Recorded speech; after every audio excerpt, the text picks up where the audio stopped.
కొత్తగా పెళ్ళైన జంటలకు ఒక సలహా ఇవ్వాలనుకుంటున్నాను. మీ ఇరువురి మధ్య ప్రేమ వర్ధిల్లాలంటే పరస్పరం ఎటువంటి షరతులు విధించుకోకండి.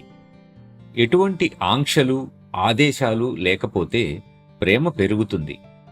మీ జంటలో ఒకరు బయటకు వెళితే వారు తిరిగి వచ్చేదాకా మీరెంత ఆరాటపడతారో అలాంటి వియోగమే నిజమైన ప్రేమ పెరుగుదలకు సహాయపడుతుంది. దానితో పాటు ప్రత్యక్షత, పరోక్షత అన్న తేడా లేకుండా ప్రేమ వృద్ధి చెందుతుంది. అప్పుడు మాస్టరు దూరంగా ఉన్నా, అసలు చూడలేకపోయినా ఆయన్ని ప్రేమించగలుగుతాం. ఆ చర్య మాస్టరు మనలను ఎలా ప్రేమిస్తారో అలాంటిదే అది.